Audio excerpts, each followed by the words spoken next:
আমাদের জীবনের আর সত্যি কথা কোনো নিরাপত্তা নাই। আমরা এই সেক্সুয়াল হ্যারাসমেন্টের শিকার হয়েছি, ইভেন আমাদের এখনো হুমকি দেওয়া হচ্ছে যে তারা আমাদের দেখে নেবে পরে। তাহলে এই ধরনের বিচারের জন্যই আমরা এই ডিসি অফিসে আজকে এসেছি, জানে আমাদের হচ্ছে সঠিক বিচারটা দেওয়া হয়।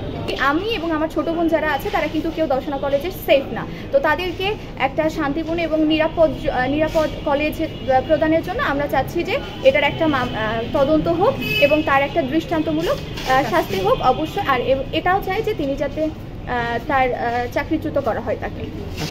আমি দর্শনা সরকারি কলেজের একজন সাবেক শিক্ষার্থী।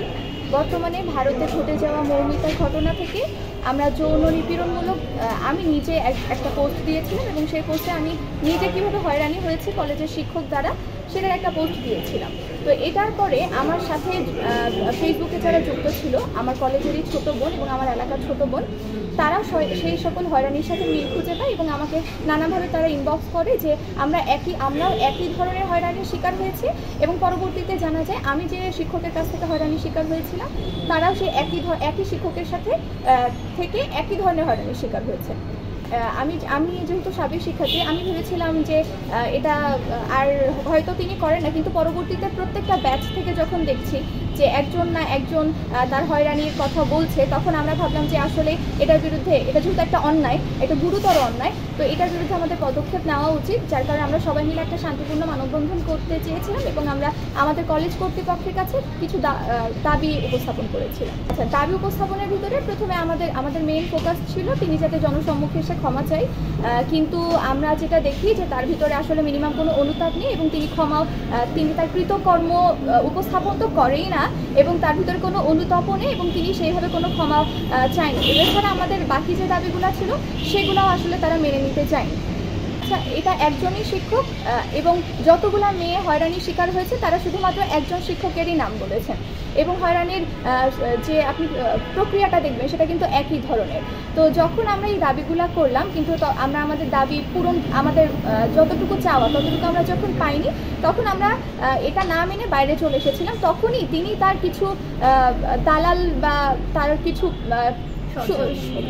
স্বজন দিয়ে আমাদের উপরে হামলা করে এবং আমি নিজেই তার হামলার আক্রমণের শিকার করি। শিক্ষকের নাম ছিল জনাব মেহেদি হাসান, তিনি সমাজবিজ্ঞানের শিক্ষক, কলেজ দর্শনা সরকারি কলেজ। আচ্ছা, আমরা যেহেতু কলেজ প্রশাসনের কাছে আগে গিয়েছিলাম এবং তারা যেহেতু আমাদের দাবিটা ঠিকঠাক মতো পূরণ করতে পারেনি এবং আমাদের উপরে উল্টা হামলা হয় তারই মদতপুষ্ট, মানে ওই শিক্ষকের মদতপুষ্ট কিছু শিক্ষার্থীর মাধ্যমে, এখন আমরা এটা আরও নিখুঁত একটা জোরালো বিচার চাই এবং সঠিক তদন্তটা চাই।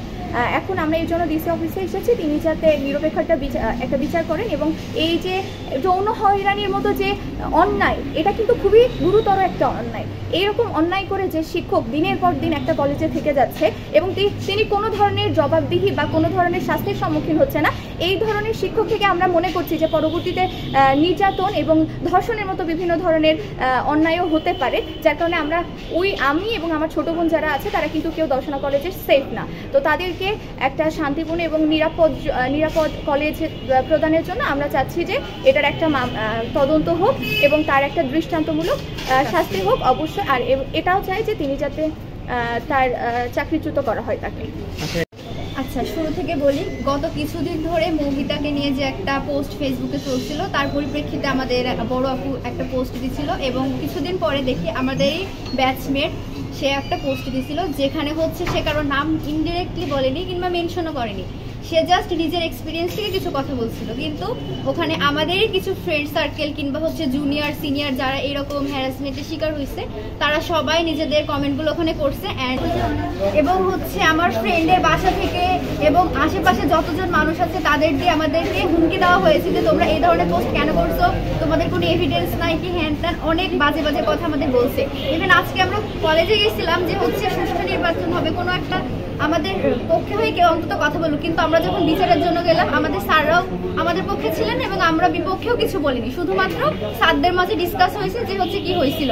কিন্তু বাইরে কিছু একদল লোক, স্যারেরই সঙ্গী যারা, তারা হচ্ছে আমাদের উপরে একটা হামলা চালায়, যেটা আমরা কখনোই তাদের কাছে আশা করিনি। আমরা ক্লাসরুম থেকে বের হয়েছি আমাদের বিচার শুনে আমরা চুপচাপ চলে এসেছি, কিন্তু ওখানে আমাদের আপুকে তারা হচ্ছে আমাদের আপুর উপর তারা হামলা করছে, যেটা আমরা কখনোই চাইনি। আর আমরা এই যে এখন এত সব বলছি, করছি, আমাদের জীবনের আর সত্যি কথা কোনো নিরাপত্তা নাই। আমরা এই সেক্সুয়াল হ্যারাসমেন্টের শিকার হয়েছি, ইভেন আমাদের এখনো হুমকি দেওয়া হচ্ছে যে তারা আমাদের দেখে নিবে পরে। তাহলে এই ধরনের বিচারের জন্যই আমরা এই ডিসি অফিসে আজকে এসেছি, জানে আমাদের হচ্ছে সঠিক বিচারটা দেওয়া হয়।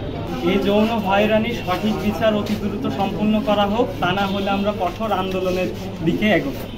আমরা দর্শনাবাসীর পক্ষ থেকে সাধারণ স্টুডেন্টরা যারা আছি, এটা যদি সঠিক বিচার না হয় তাহলে আমরা কঠোর কর্মসূচি ঘোষণা করব।